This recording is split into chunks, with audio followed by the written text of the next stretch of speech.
North ইস্টের ম্যাচে জয়ের রেশ কাটিয়ে পরবর্তী ম্যাচের জন্য প্রস্তুতি নিচ্ছে ইস্টবেঙ্গল শিবির। পরবর্তী ম্যাচ 7ই ডিসেম্বর চেন্নাইয়ের মাঠে।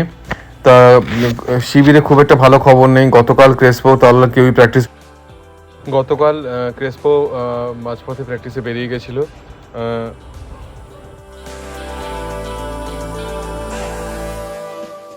তো ফিটনেসের উপর জোর দিয়েছিলেন আমাদের কোচ অস্কার ব্রুজো। নিজেদের মধ্যে ছোট ছোট পাস 3টে দলে ভাগ করে একের পরে গোলে শট নেওয়া। তার মধ্যেও দেখা গেছে তালাল দিয়ামান্তেকসরা নিজেদের মধ্যে বোঝাপড়া করে নিয়েছে, নিজেদের মধ্যে গোলও করেছে।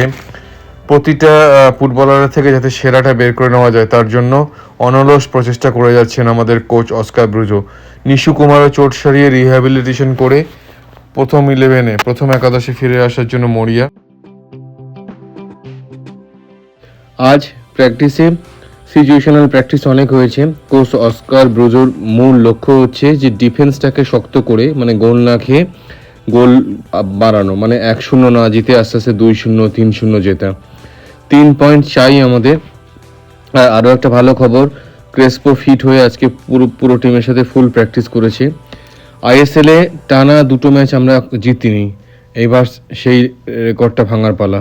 আমরা চেন্নাইকে হারাতে চাই, যে কোনো মূল্যে চেন্নাইকে হারিয়ে আইএসএলের টানা 2 ম্যাচ জিততে চাই আমরা। দেখা যাক। ইস্টবেঙ্গলের এই জয়ের স্মরণীতে আমরা সবাই একসাথে থাকি, প্রার্থনা করো, আর ব্লগটা রেগুলার দেখতে থেকো। ভালো থেকো।